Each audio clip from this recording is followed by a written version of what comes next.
साथियों, आज बड़ा दुर्लभ संयोग है कि एक तरफ आज नया वर्ष मतलब नवरात्रि का शुभारंभ हो रहा है और शक संवत का श्री गणेश हो रहा है, और दूसरी तरफ आज अंतर्राष्ट्रीय जल दिवस है, इंटरनेशनल वाटर डे।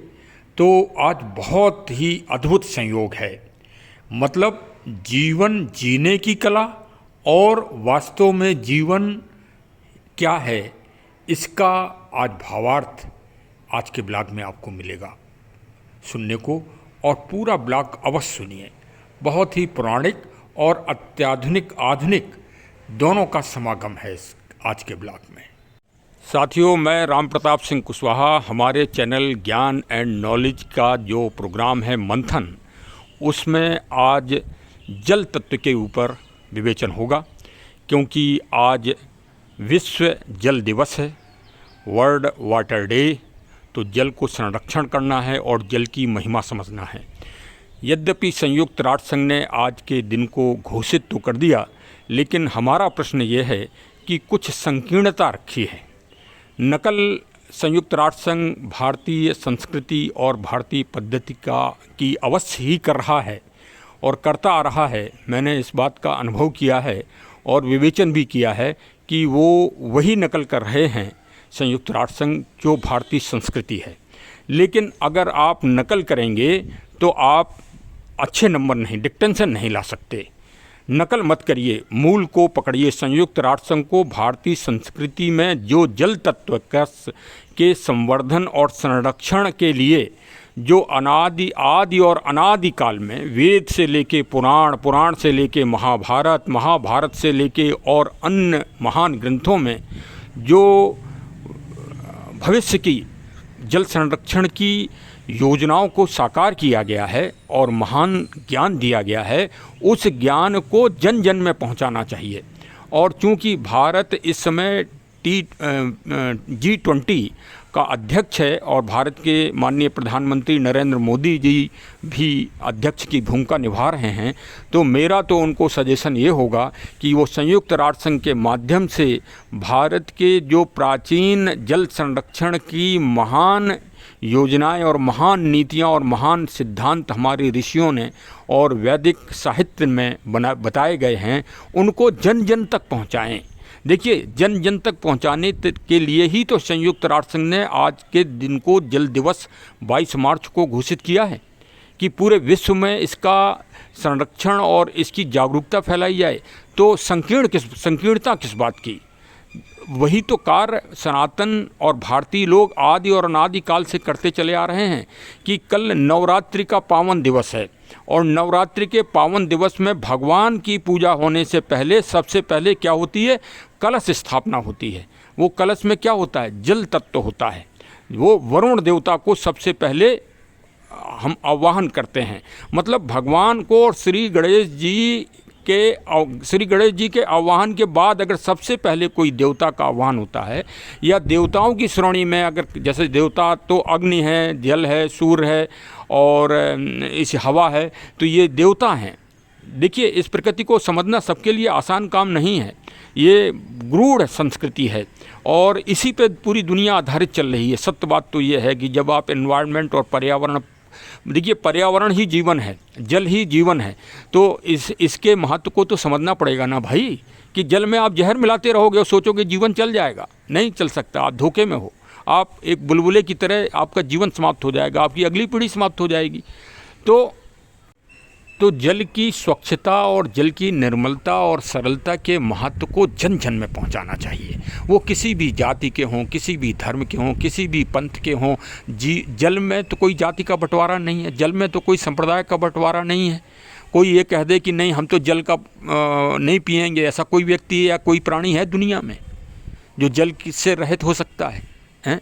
कैसी भाई इस समाज को, इस देश को, दुनिया को कैसा बांट रहे हैं लोग बाग तथा कथित हैं। अरे प्रकृति के साथ संतुलन करके और प्रकृति से शिक्षा लेके चलिए, प्रेरणा लेके लगिए। हमारे आज ब्लॉक में प्राचीन जल संरक्षण से लेके और आधुनिक जल संरक्षण में भी क्या क्या महान कार्य हो रहे हैं और कैसे जल को संचित और स्वच्छ बनाने के लिए कई बड़ी बड़ी संस्थाएं इस कार्य को बहुत अच्छा कार्य कर रही हैं और बहुत जागरूकता कर रही हैं, जिसमें हमारे फिल्म के बहुत बड़े कलाकार श्री नाना पाटेकर साहब भी समर्पित हैं जल संरक्षण के लिए। और हमारे बुंदेलखंड में उरई में एक संस्था है परमार्थ, उरई जालौन में परमार्थ, जिसके डायरेक्टर श्री संजय सिंह और उपाध्यक्ष श्री श्याम प्रताप सिंह जी हैं, और वो वास्तव में एक नई जागरूकता फैला रहे हैं और बड़े बड़े उदाहरणों के द्वारा भी समझा रहे हैं लोगों को। मतलब एक चिड़िया का भी उदाहरण दिया कि जंगल में आग लग गई तो आग लगाने के लिए सारे जानवर भाग रहे थे, लेकिन एक चिड़िया अपनी चोंच में कुछ बूंदों को लेके और उस दावानल में, जहाँ जंगल में जहाँ उसके घोंसले रखे थे, वहाँ पर डाल रही थी। अन्य पक्षियों ने पूछा कि तुम ये क्या कर रहे हो, तो उन्होंने कहा, उस चिड़िया ने जवाब दिया कि हम जितना सामर्थ्य है हम इस दावानल को बुझा के ही दम लेंगे और हम लगातार सक्रियता से इस प्रयास को करते रहेंगे। वास्तव में एक जीव जंतुओं से भी हम मानवों को बहुत बड़ी प्रेरणा प्राप्त होती रहती है। आइए आज इस ब्लॉग को पूरी तरह से सुनते हैं और जल संरक्षण के लिए ठोस से ठोस कदम उठाते हैं और भारत की प्राचीन महत्व को समझते हैं जो हमारे आदि और अनादिकाल से चला आ रहा है। देखिए, भगवान शिव और भगवान प्रभु राम को हम भगवान के रूप में याद करें तो बहुत ही अच्छी बात है। भगवान के रूप में नहीं, इस रूप में याद करिए कि उन्होंने जल संरक्षण के लिए कितना महान कार्य किया। वो जल संरक्षण के लिए ही याद किए जाते हैं, पर्यावरण संरक्षण के लिए याद किए जाते हैं, प्रकृति संरक्षण के लिए याद किए जाते हैं। समुद्र मंथन में जब जहर निकला, हलाहल जहर, तो उसको मतलब ग्रहण करने के लिए कोई तैयार नहीं हुआ, तब भगवान शंकर, भगवान शिव तैयार हुए। शिव से अगर सा हटा दें तो शव है, तो शिव ही मतलब जीवन है। और वो कालकूट जहर अगर समुद्र में मिल जाता, जैसे आज आधुनिक विकसित देश समुद्रों में जाके बम विस्फोट कर रहे हैं, आणविक विस्फोट कर रहे हैं और जहर मय पानी को बना रहे हैं, इतने विशाल समुद्रों को अपनी रासायनिक खोजों का एक वो उन्होंने बना रखा है माध्यम। जरा फिर कौन विरोध करेगा इनका? हैं, कोई विरोध ही नहीं करेगा। जब आवाज़ ही कोई नहीं उठाएगा तो वो तो अपने मन की करते ही रहेंगे, वो कर ही रहे हैं। हिरोशिमा में बम फेंक दिया तो किसने उनको हाथ पकड़ लिया आज तक, और आज तक उन्होंने इसके लिए क्षमा भी नहीं मांगी। देखिए कितनी बड़ी बात है।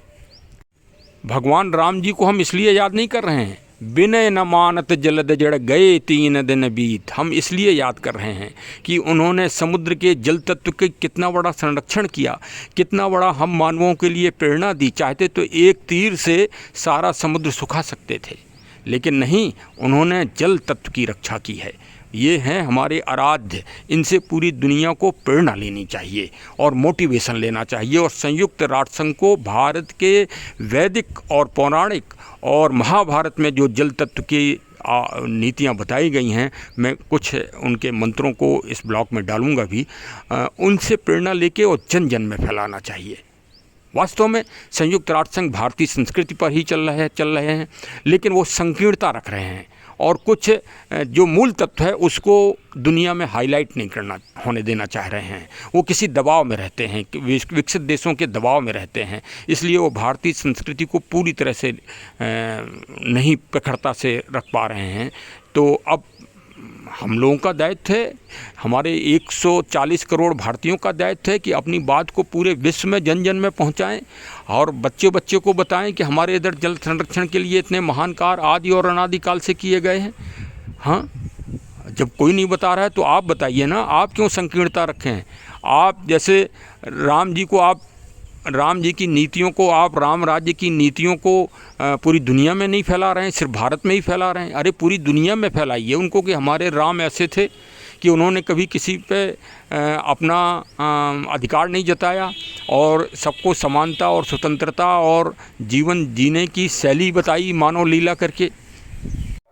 ठीक उसी तरह हम महाभारत की लड़ाई तो पूरी दुनिया में बता रहे हैं, लेकिन महाभारत का ये ज्ञान नहीं दे रहे हैं कि महाभारत में जल संरक्षण के लिए कितना बड़ा महत्व दिया गया है। इतना बड़ा जल संरक्षण का महत्व तो दुनिया के किसी शास्त्र में नहीं दिया गया होगा जितना बड़ा महत्व महाभारत में दिया गया है। देखिए, मैं उसको पढ़ भी रहा हूँ। अदि सर्वाणि भूतानि जीवन्ति प्रभन्ति चाह तस्मात् सर्वेषु दानेषु तयो दान विशेषते यते।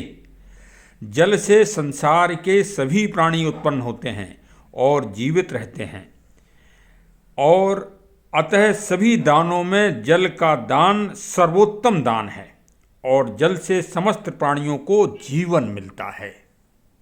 एक आपको और बहुत बड़ा देवता और असुरों का जो संघर्ष हुआ उसका भी आपको छोटा सा मैं उदाहरण दे रहा हूँ कि ये बताइए, जैसे अग्नि है, जल है, पवन है और सूर्य है, समुद्र है, ये सब देवता हैं।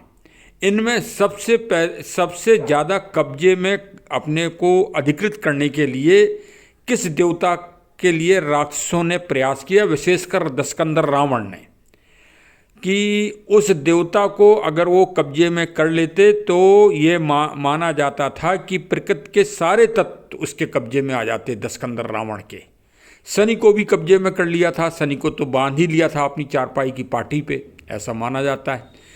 तो कौन से देवता ऐसे थे जिनके लिए उसने बराबर संघर्ष किया? वही हैं वरुण देवता, जल देवता, जो वाटर। और भविष्य में जो 2 विश्व युद्ध हो चुके हैं, तीसरा विश्व युद्ध होगा तो पानी की बूंद के ऊपर ही होगा और पानी के संघर्ष के लिए ही होगा। पानी का इतना, जल तत्व का इतना अधिक महत्व है इस दुनिया में। तो आज आधुनिक काल में भी जो भी हमारे महापुरुष हैं, जो अच्छी बड़ी संस्थाएं हैं, जो जल संरक्षण के लिए श्रेष्ठ कार्य कर रही हैं, निसंदेह कर रही हैं, वो वास्तव में बधाई के पात्र हैं, धन्यवाद के पात्र हैं।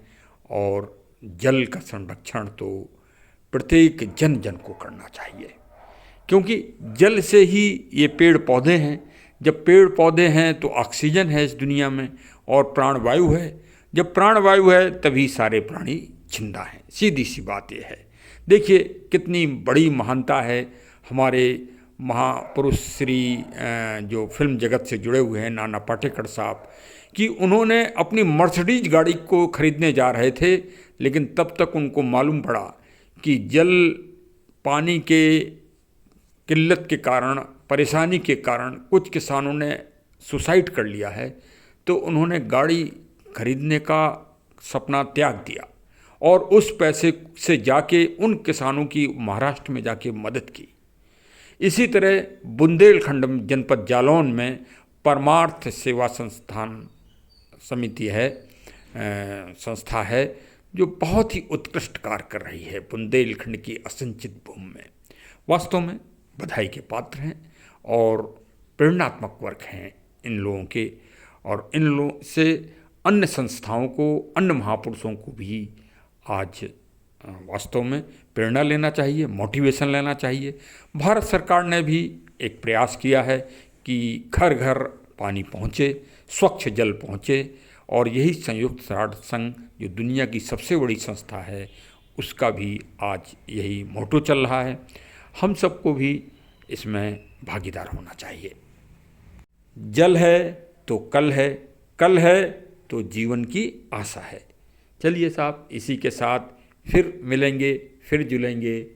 हमारे ब्लॉग से अवश्य जुड़िए, सुनिए, और अगर आपको अच्छा लगा हो तो कमेंट के द्वारा भी बताइए। ये तो एक जागरूकता का अभियान है, चल रहा है। और चरे वेति चरे वेति चरे वेति, जल को बहने दीजिए, तभी स्वच्छ रहेगा, तभी निर्मल रहेगा। और अगर आपने विचारों को रोक लिया तो विचार भी कुंद हो जाएंगे। समुद्र का मंथन तो होना ही चाहिए, तभी जल से ही अमृत तत्व की प्राप्ति होगी। यही भारत की महान संस्कृति है और महान ज्ञान है कि जब मंथन होगा तभी जल से ही अमृत तत्व की प्राप्ति होना है, और जल से ही विष भी निकलना है। दोनों चीज़ें निकलना है, लेकिन विष के लिए हमको शिव की तलाश करना है। शिव ही तलाश कर शिव ही इस समस्या का समाधान कर सकते हैं। मानव तो जहर ही जहर, विष ही विष उगल रहा है, और वो शिव, भगवान शिव तो नहीं आ सकते इस दुनिया में। और फिर कलयुग का वातावरण चल रहा है, कैसा हाल बेहाल चल रहा है पूरे दुनिया में। ऐसे में कहीं शिव से कल्पना की जा सकती कि शिव आ सकते हैं इस कलयुग में? नहीं आ सकते। लेकिन उन्होंने अपने स्वरूप वृक्षों को, पेड़ पौधों को भेजा है, जो रात दिन सेवा हमारे आप मानवों की कर रहे हैं, प्राणियों की कर रहे हैं, और ऑक्सीजन का उत्सर्जन कर रहे हैं। लेकिन हम क्रूर मानव उनको आरा चला के रात दिन काट रहे हैं। तो चलिए, ईश्वर से मैं तो प्रार्थना कर सकता हूँ और जन जन से निवेदन कर सकता हूँ कि भाई जल का संचय करें और पेड़ पौधों का भी संचय करें और प्रकृति के क्रम को चलाने में मदद करें। ये मानव का सबसे बड़ा कार्य है। चलिए, बहुत बहुत धन्यवाद। जय हिंद, जय हिंद, जय हिंद।